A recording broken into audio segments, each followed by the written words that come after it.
خو د ټول افغانستان ته خاص کر زه په خپله ټول افغانستان ته د ټول افغانستان ولس ته د دې خوشحالۍ مبارکي وایم چې په داسې ستړو حالاتو کې موږ ته الله تعالی داسې خوشحالې موقع راکړي او د الله څخه زه دا دعا بار بار کوم چې موږ ستړی افغانستان په نړۍ کې او بلکې په ټول جهان کې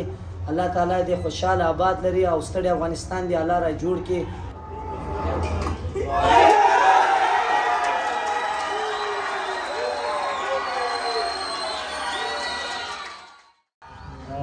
ماشاءالله موږ نن ډېر خوشحاله یو چې افغانستان د انګلند رقم چمپیون ټیم په خلاف نن کامیابي حاصل کړه او ټول افغانستان ولس ته د دا ګټلو د دا میچ انشاءالله مبارکي ورته وایو او موږ ټول انشاءالله خوشحاله یو چې روان کوم میچونه دي انشاءالله افغانستان به انشاءالله ډېر ښه پرفارمنس او ډېر ښه میچونه انشاءالله